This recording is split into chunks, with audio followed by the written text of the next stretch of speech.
When you think of Las Vegas, you're likely thinking of one single road that cuts across the map. The Strip isn't even in the city of Las Vegas. Vegas has a very definitive character, but at the same time, what makes Vegas what it is its desire to be somewhere else. But if we can look past all of that branding and look a little closer at the map, it'll tell us a lot about why a city even exists here in the first place.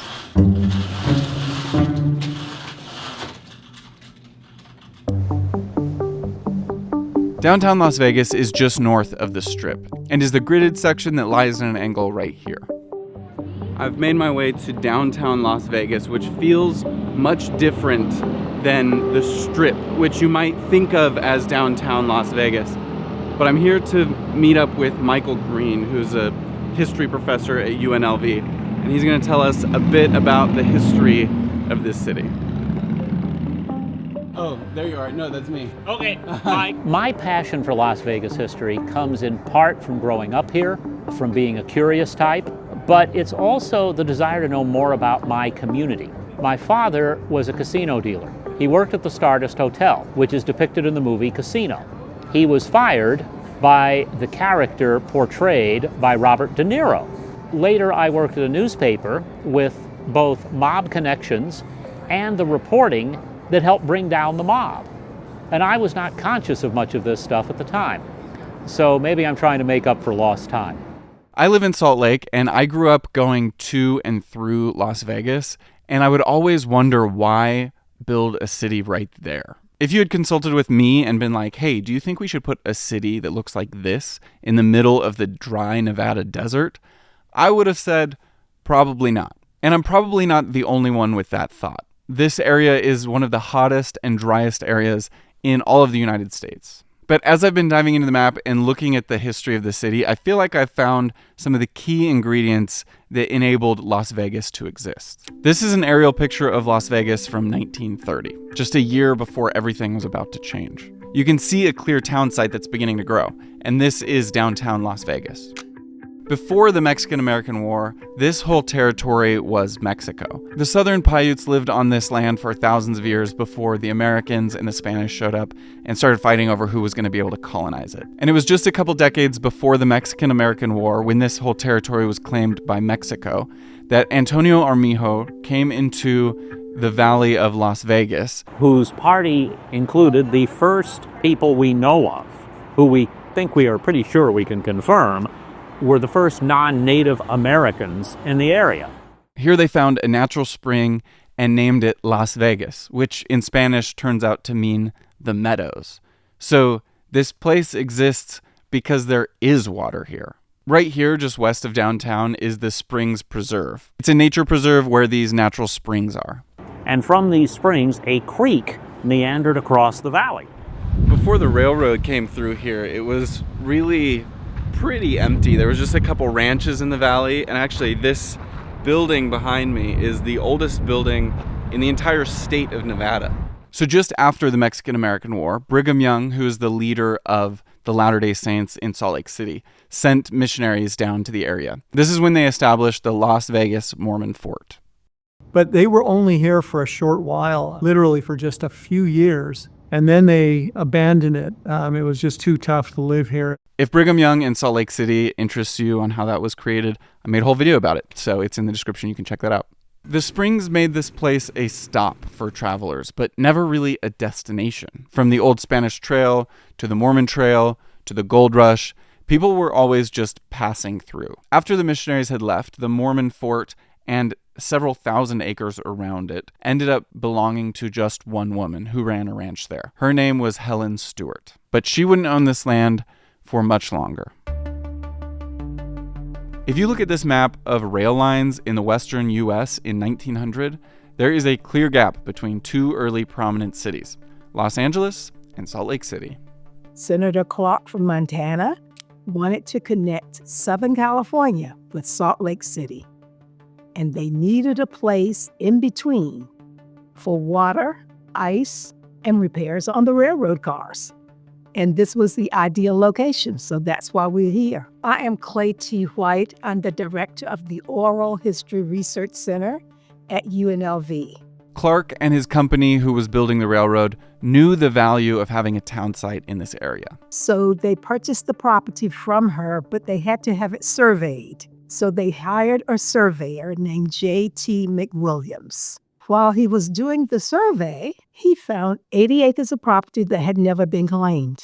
He claimed it, and he thought, wow, this would be the perfect place for downtown when this city starts. So I'm going to lay out a town site on my 80 acres. And that's what he did.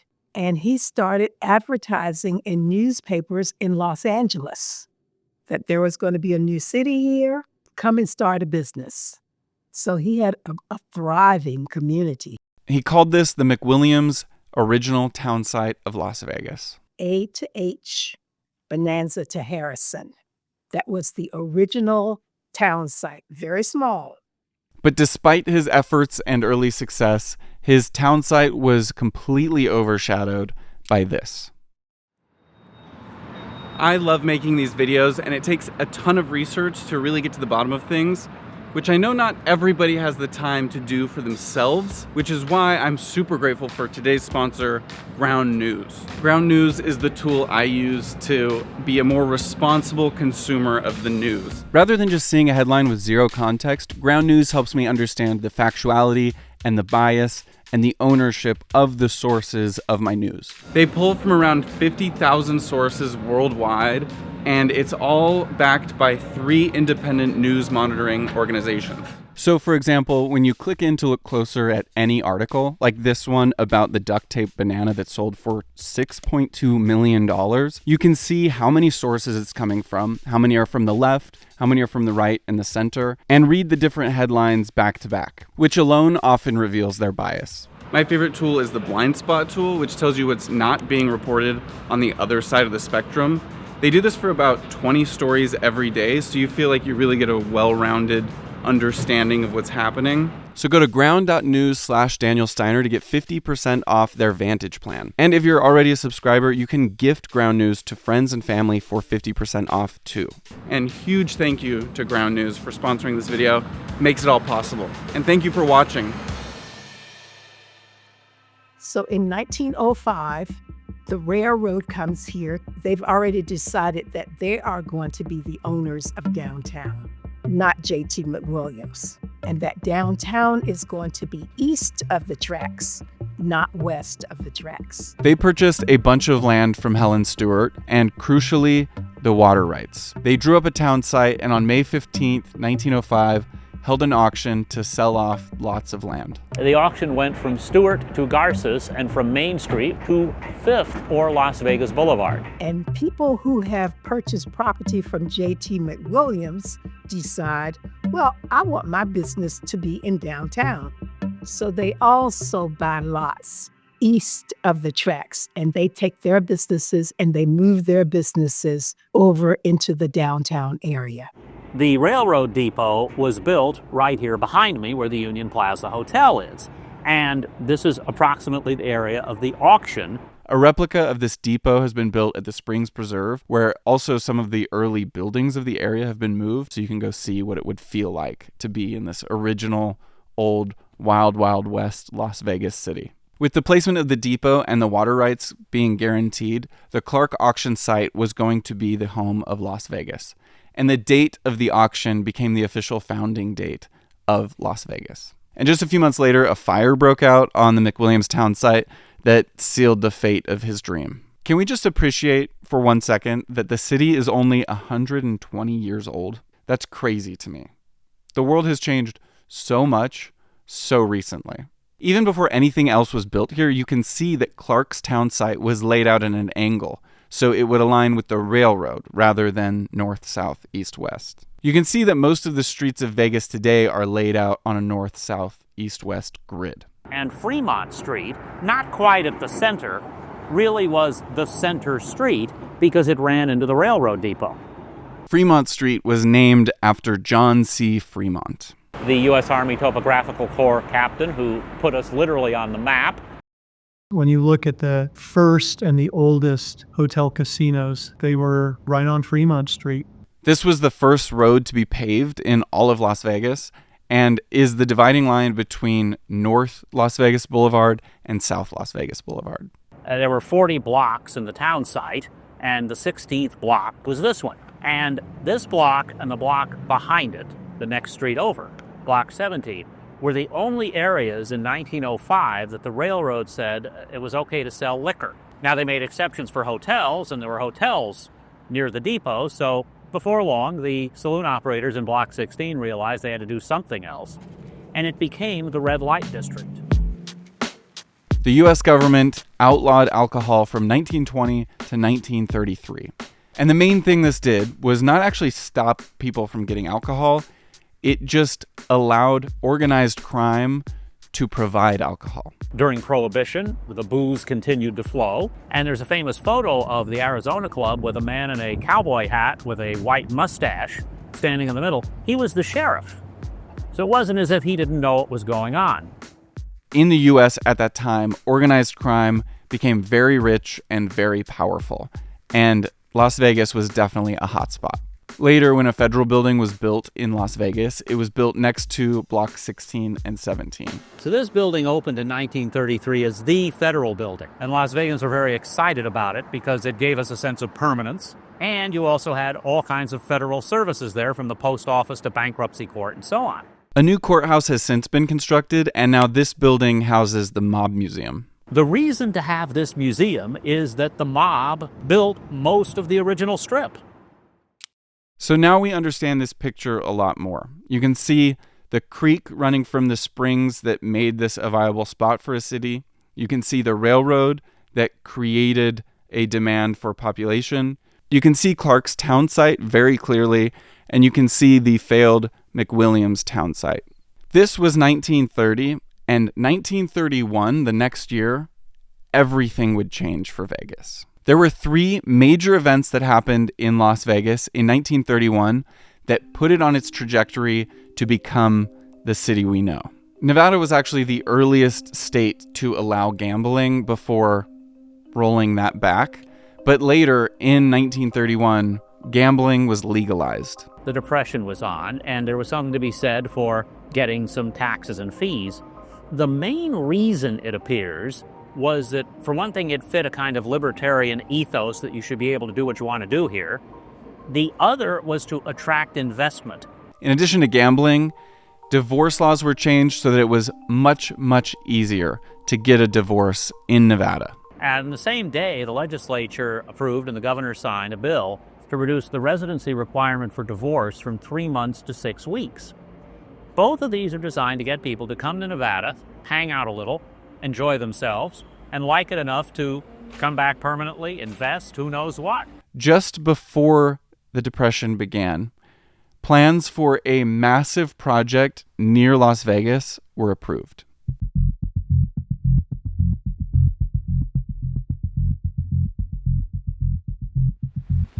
What was to become the highest dam in the world began to rise from the impregnable rock of its foundation. Hoover Dam was nearly twice the size of any previous dam ever built. The construction was let out, or the bidding taken, in March of 31, the same month gambling and divorce laws passed in Nevada. Originally called the Boulder Dam, Hoover Dam harnessed the power and water of the Colorado River to feed the growing Southwest. It took an amazing amount of material to build Hoover Dam. When that was finished around 34, 35, people started flocking here to see that Hoover Dam. Who could believe there was something that innovative here in the middle of the desert in the 1930s? It can be hard to appreciate the full size of the Hoover Dam, but you could use the concrete from the dam to fill 3 Empire State Buildings and an entire Statue of Liberty. Not just build, but fill up with solid concrete. And you'd still have concrete left over.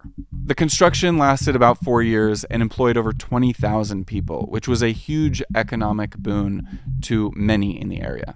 It is worth noting that of the 20,000 plus that were employed to build the Hoover Dam, they were essentially all male and almost all white. There were a few thousand that were Latino or Native that were given the really difficult or dangerous jobs, and there were under 50 black people employed over the whole 4 years.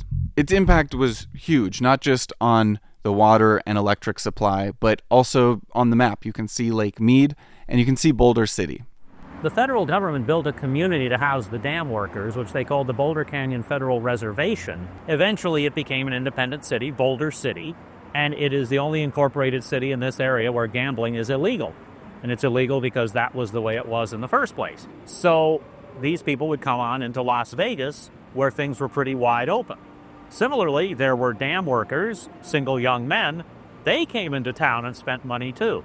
So for Las Vegas, the dam was a great antidote for the Depression. And as downtown Vegas was growing, the black population was forced to move out of downtown. People in that downtown area are beginning to tell blacks to move across the tracks. In that old Townsite that J.T. McWilliams started, that the railroad ended in 1905. You always hear the term across the tracks.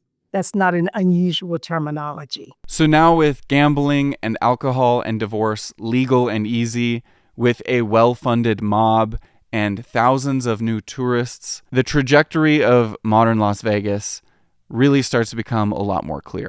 Downtown was really the place to be until the Strip got going. With the easing up of the Depression and the funding from a bunch of new tourists, the ambitions of these casinos really started to grow, and they wanted to create resorts. Highway 91 led into the heart of downtown Vegas, and a couple nightclubs had tried to take advantage of this position and catch some visitors before they got to the city. But in 1941, the El Rancho was constructed along Highway 91, and its position was very intentional. Now gaming needs to grow bigger. It needs to put in large swimming pools and then golf courses. Along Fremont Street were the original casinos. But then around them, there were homes and there were other types of stores to take care of that small residential community. It literally had to leapfrog south, and it lands at Sahara Avenue, which was originally called San Francisco Street. That divides the county from the city of Las Vegas. They were placing themselves outside of the city of Vegas. It's in Paradise Township, set up when the original builders of the hotel casinos in the 40s did not want the city to annex them and make them pay taxes and fees that would be cheaper in the county. But there was one other thing. The other key, obviously, was the invention of air conditioning. My undergraduate advisor at UNLV was a professor named Ralph Roski. And Dr. Roski used to say that the most important person in the history of Las Vegas was not Bugsy Siegel or Steve Wynn or anyone like that. It was Willis Carrier. Because if he hadn't invented the air conditioner, we wouldn't be here. The El Rancho was the first resort to offer air conditioning. And this was the birth of the Strip, a name given as a reference to Sunset Strip in Los Angeles County. Sunset Strip was an unincorporated area that had benefited similarly to Prohibition and where gambling was also legal. This era is really the beginning of entertainment in Vegas like we know. Entertainers would come and entertain at the Rancho, El Rancho, and the Sands and the Dunes and all of those places. But African Americans, even those performing, were still relegated to stay in the old McWilliams Townsite. Johnny Mathis, Sammy Davis Jr., Nat King Cole, Pearl Bailey, Count Basie, all of them would have to stay at boarding houses on the west side. Another outside factor that had a big impact on Las Vegas was World War II. This is when Nellis Air Force Base was built in the area because it was close to the Pacific and they also had good weather and space to practice. As a quick aside, Las Vegas is sometimes called the Atomic City. When the U.S. was testing nuclear weapons, they did it outside of Las Vegas. And people would travel to visit Las Vegas so that they could see the mushroom clouds on the atomic bombs that were being dropped. You can still see the craters from these tests in satellite views. And it's not that far from those test sites where Area 51 now is. The Strip has evolved from resorts like the El Rancho to mega resorts. And this wouldn't be possible if the mob had stayed in control. I went to law school and came back to Las Vegas to work with my father and my oldest brother in the banking industry. Tom Thomas's father, Perry Thomas, and his business partner, Jerry Mack, arrived to Las Vegas in the 50s and altered the trajectory and the future of the entire city. Perry Thomas may be the single most important individual in the history of Las Vegas. You had to fix the heat. You had the water already, and then you had to provide a legitimate lending source, capitalization source, to take gaming from this really small ma and pa individual ownership thing into the corporate world. Perry Thomas was the first banker here who would regularly lend money for casino operators. And his logic was, if you treat them like legitimate businessmen, they will respond like legitimate businessmen. Also, if you are not lending money to the biggest business in your community, your bank probably isn't doing as well as it should. When Vegas was being backed by the mob, large profits from the casinos were being skimmed off the top, meaning the earnings from casinos were being underreported and the mob was taking the excess. So he got the legislature in the mid-60s to change Nevada law to allow corporations to own and operate hotel casinos. By allowing outside or corporate investors into these casinos, they brought in the SEC, or the Security Exchange Commission, which could audit and basically make it impossible for organized crime to happen the way it was. Fantasy becomes reality when the Mirage appears on the Las Vegas Strip. In 1989, the Mirage opened, which marked the end of organized crime in Vegas. That was the beginning of the new mega resort era, and the builder, Steve Wynn, really owed his original success to Perry Thomas helping him out. So Perry really saw the transition between a mob-run Vegas and a corporation-run Vegas. If you start looking into or talking to people about the history of Las Vegas, you'll find that often you start learning about the history of these hotels and who owned and operated them and how they were dealt with over time. There are a lot of places that I feel like a city was kind of destined to be built. Vegas isn't one of those. It seems like a city that was built on a series of events that kind of seem like chance. There's no question that a lot of the pioneers of Las Vegas were very bold risk takers. Every time I fly into Las Vegas, I look down and say, my God, it grew again. And no one at the time ever would have imagined it.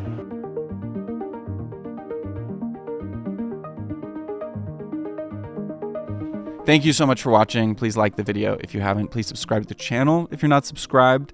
Thank you to Tom and Clay T and Michael for helping me with this video. I'm putting links to them and their sources in the description. And I have a Patreon also linked in the description if you want to support me there. And if not, ow, I just bit my tongue. Then I'll see you in another video super soon. Peace. I don't care what town you live in or if you're on a farm out in the woods. It's important to know where it came from.